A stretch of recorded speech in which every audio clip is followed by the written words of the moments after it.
Hello दोस्तों, welcome to my channel tips from Ajay. दोस्तों, 12,500 करोड़ की प्रेस्टीज महाराष्ट्र मेगा डील ने नवी मुंबई के पूरे फ्यूचर की दिशा ही बदल दी है। लेकिन असली धमाका किस लोकेशन पर होने वाला है ये किसी को नहीं पता। 100 एकड़ का जीसीसी पार्क, 5,000 करोड़ का डेटा सेंटर और खालापुल तलोजा का लॉजिस्टिक ट्रायंगल, जब ये तीनों फ्यूज़ होते हैं तो प्रॉपर्टी प्राइसेस सिर्फ बढ़ते नहीं है, उड़ जाते हैं। सबसे पहले एक्सप्लोड होता है रेंटल डिमांड और वो माइक्रो मार्केट्स जहां आज कीमतें सस्ती है लेकिन कल गोल्ड बेल्ट बन सकती है। रिपोर्ट्स कहती है नवी मुंबई तलोजा खालापुर, लेकिन असली साइट कहाँ फिट होती है? कौन सा कॉरिडोर अगले 5 साल में 2 गुना से 3 गुना पुश दे सकता है? क्लूज सबके सामने है, बस पढ़ने वाला चाहिए। तो दोस्तों, ये काफ़ी इंटरेस्टिंग विषय होने वाला है। वीडियो अंत तक देखिए और फिर कमेंट करके बताइए कि आपको वीडियो कैसा लगा। तो चलिए दोस्तों, इस विषय को लेके आगे चर्चा शुरू करते हैं।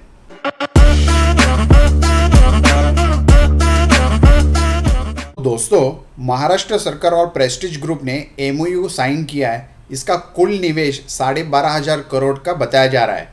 इस निवेश का बड़ा हिस्सा 3 बड़े प्रोजेक्ट्स में लगने वाला है। पहला है डेटा सेंटर कैंपस तलोजा के आसपास, 5,000 करोड़ का ये बनाया जाएगा।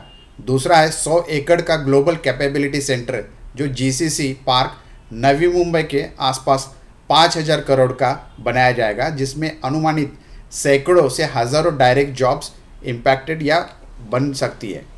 तीसरा है लॉजिस्टिक इंडस्ट्रियल पार्क खालापुर आदि, जैसा 2.5 करोड़ का ये प्रोजेक्ट बनाया जाएगा। तो ये जो है, ये लोकेशंस जो है कई रिपोर्ट के स्थानों में नवी मुंबई तलोजा खालापुर के आसपास बताया जा रहा है। विशेष रूप से तलोजा का उल्लेख डेटा सेंटर के साथ जुड़ा दिखाई देता है और 100 एकड़ जीसीसी का वर्णन नवी मुंबई क्षेत्र में है और इस तरह से यहाँ पे डेवलप किया जाएगा। आप देखते हैं कि रियल इस्टेट पर संभावित असर या विस्तृत विश्लेषण क्या हो सकता है। तो डायरेक्ट इकोनॉमी या नौकरी प्रभाव, तो GCC data centre plus logistics से हज़ारों डायरेक्ट जॉब्स बनेंगे। रिपोर्ट के अनुसार करीबन 1200 से 1,500 डायरेक्ट जॉब्स का अनुमान यहाँ लगाया जा रहा है। इससे स्थानीय आवास, किराया और सर्विसेज सेक्टर पर तत्काल मांग बढ़ेगी। ऑफिस स्पेस और कॉरपोरेट रियल डिमांड में भी बढ़ाव दिखने को मिल सकता है। तो जीसीसी पार्क से ऑफिस टेक कैंपसेस की मांग भी बढ़ सकती है। निकटतम सेक्टरों में ग्रेड ए ऑफिसेस और कॉरपोरेट स्पेस की ज़रूरत बढ़ने की पूरी संभावना है। इससे कमर्शियल रेंटल रेट्स और वाणिज्य जमीन की वैल्यू ऊपर जाते हुए दिखाई दे सकती है। रेसिडेंशियल डिमांड और रेंटल जो है इसका सरज, तो ख़ास तौर पे जब हमें पता चलता है कि कर्मचारियों की जो आवास की मांग से लेकर रेंटल सरज होगा, खास कर 1 और 2 BHK के लिए नज़दीकी सबर्ब्स जैसे खारघर होगा, तलोजा, खारकोपर, उल्वे, पनवेल, ये लोकेशंस में किराया और ख़रीदारों के ब्याज बढ़ते हुए दिखाई दे सकते हैं। इसके साथ साथ infrastructure multiplier effect, data centre, logistics निवेश, सड़क, बिजली, पानी, नेटवर्किंग में सुधार, और ये प्रेरित होकर जैसा हम लोग बोलते हैं कि प्राइमरी जो इंफ्रास्ट्रक्चर धीरे धीरे जैसे डेवलप होता है तो उसका स्पिल ओवर इफेक्ट बाकी चीज़ों पे दिखाई देता है। ये और इसके साथ साथ जो डेवलपमेंट के लिए आकर्षित करेगा और ज़मीन और कीमतें बढ़ने से तेज़ी लाएगा, ये इन्वेस्टर को अट्रैक्ट करेगा इन्वेस्टमेंट के लिए। अब देखते हैं कि ज़मीन प्लॉट कीमतों पर क्या दबाव रहेगा। तो बड़े कॉरपोरेट इवेंट्स और जीसीसी पार्क का ऐलान आमतौर पर आसपास की विकास भूमि, खासतौर पे डेवलपमेंट लैंड पर प्रीमियम लगता है, विशेषकर जो लोकेशन कंपनी साइट से 5 से 20 किलोमीटर के भीतर हो। तो निवेशक ड्रिवन स्पाइक आम है, पर स्पेकुलेटिव उछाल और जोखिम भी बढ़ सकता है। तो ये एक पॉइंट है जो हमें समझना होता है। फिर किन माइक्रो प्रोजेक्ट्स में सबसे ज़्यादा प्रभावित हो गए ये देखते हैं। तो रिपोर्ट के लोकेशन हिंट और जो भी हमें आधार है उसके ऊपर अगर हम देखते हैं तो तलोजा डेटा सेंटर कैंपस का एक सीधा असर यहाँ देखने को मिल सकता है। दूसरा है कि खालापुर लॉजिस्टिक पार्क के कारण इंडस्ट्रियल एवं लॉजिस्टिक ज़मीन में दाम बढ़ने को देखने को मिल सकता है। तो ये एक इम्पॉर्टेंट पॉइंट है। और तीसरा जैसा है नवी मुंबई के पास के सबर्बन्स में जैसा खारघर, तलोजा, पनवेल, उल्वे, खारकोपर, जीसीसी पार्क से कर्मचारियों के आवास व रेंटल सर्विस डिमांड के कारण यहाँ पे काफ़ी बूस्ट मिल सकता है। अब देखते हैं कि टाइमलाइन अगर हम देखते हैं तो जो अलग अलग समाचारों ने जो न्यूज़ दी है इसके अनुसार खास तौर पे निवेश 2026 से शुरू होने की बात कही जा रही है। तो एमओयू जो साइन हुआ था अगस्त 2025 में साइन हुआ है, निर्माण अगले साल से शुरू होने की अनुमानित बताया जा रहा है। और रियल इस्टेट इम्पैक्ट पहले 1 से 3 साल में किराया लोकल सर्विस की मांग बढ़ना शुरू हो सकती है। इसके बाद अगला जो 3 से 7 साल की जो है जो हराइजन है टाइम फ्रेम, उसमें ज़मीन और प्राइस इम्पैक्ट ज़्यादा स्थिर और बड़ा दिखेगा, खासतौर पे इंफ्रास्ट्रक्चर बने जानने के बाद पोस्ट डेवलपमेंट जो होती है उसके बाद काफ़ी अप्रिसिएशन देखने को मिल सकता है। तो इन्वेस्टर्स और एंड यूज़र्स के किससे क्या ज़्यादा फ़ायदा हो सकता है? अगर हम इन्वेस्टर देखते हैं तो short to mid term speculators की बात करते हैं तो संभावित उच्च रिटर्न प्रोजेक्ट के ऐलान पर जो ज़मीन रीसेल स्पाइक होती है आ सकती है, और जो रिटर्न के साथ साथ स्पेसिफिक जो जोखिम होता है वो भी हमें समझना होता है, ख़ास तौर पे परमिट विलम्ब मार्केट और जो कोऑर्डिनेशन होता है उसको भी ध्यान में रखना होता है।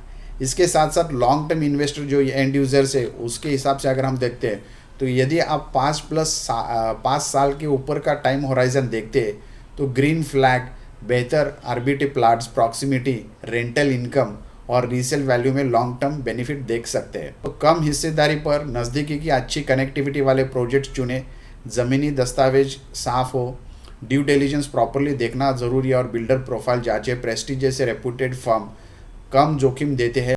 और उसके साथ साथ हम ये देखते हैं कि जो चैलेंजेस होती है उसको क्या किस तरह से हमें देखना है। तो ख़ास तौर पे जो एमओयू तुरंत काम नहीं करता है, मेमोरेंडम ऑफ अंडरस्टैंडिंग जो बनते हैं दो पार्टीज़ में, वो एक इंटेंट होता है और एक दूसरे को एक प्रोफेशनल एंगल से उसको कमिटेड रहते हैं।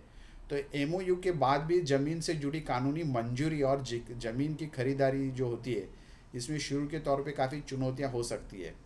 फिर टाइम डिलीवरी और मार्केट साइकिल का रिस्क जो होता है वो भी हमें ज़रूरी देखना है। यदि बाज़ार में मंदी आती है तो प्राइसिंग प्रत्याशा जितनी तेज़ से होती है उतनी ही नहीं आ सकती जितना हम लोग एक्सपेक्ट करते हैं उस तरह से। तीसरा है कि स्पेकुलेशन बबल का भी खतरा होता है इनिशियल स्टेज में। तेज उछाल के बाद करेक्शन होना आम है। खरीदारों को लंबी अवधि की योजना के साथ निर्णय लेना ज़रूरी है।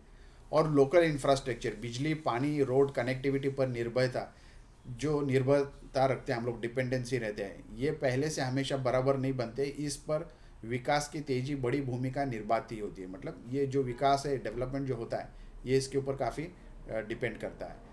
तो क्विक डिसीजंस अगर हम लेने तो सबसे पहला है कि हमारा इन्वेस्टमेंट जो माइंडसेट है वो अगर 1 से 3 साल का है तो सुरक्षित विकल्प, दर्ज शुद्रा प्रोजेक्ट्स, जो रेप्यूटेड डेवलपर, छोटे हिस्से और एग्जिट प्लान रखे।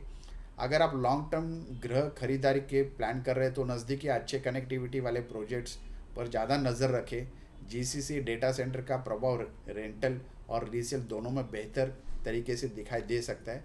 और सबसे इम्पोर्टेंट है ड्यू डिलिजेंस, ज़मीन, RERA approvals, builder track record, प्रस्तावित कनेक्टिविटी, रोड, मेट्रो, हाईवे और ऑनलाइन वाले स्थानीय प्रोजेक्ट्स मैप के चेकिंग के साथ ही ज़रूरी आपको देखने हैं। तो अगर हम निष्कर्ष करते हैं दोस्तों तो प्रेस्टीज इनटू महाराष्ट्र का ये 12,500 करोड़ का जो पैकेज नवी मुंबई क्षेत्र में बड़ा इंफ्रास्ट्रक्चर और टेक निवेश को लेते हुए आ रहा है, ये खास करके जीसीसी पार्क 1,000 एकड़ और तलोजा डेटा सेंटर की वजह से इसका रियल इस्टेट पर सकारात्मक असर सुनिश्चित है। नौकरी, रेंटल, ज़मीन की वैल्यू डेफिनेटली बढ़ने वाली है, लेकिन समय सीमा जो है इसकी मंजूरी और बाजार साइकिल पर निर्भरता रहता है। मतलब उसके ऊपर ये डिपेंड रहता है। तो आपको उस तरह से उसका जो भी है एक कैलकुलेटेड चैलेंज रख के आपको आगे बढ़ना है। इसलिए निवेश से पहले स्थानीय साइट जो भी है उसको देखें, कानूनी दस्तावेज और प्रोजेक्ट टाइमलाइन की कड़ी जरूरी करना ज़रूरी होता है।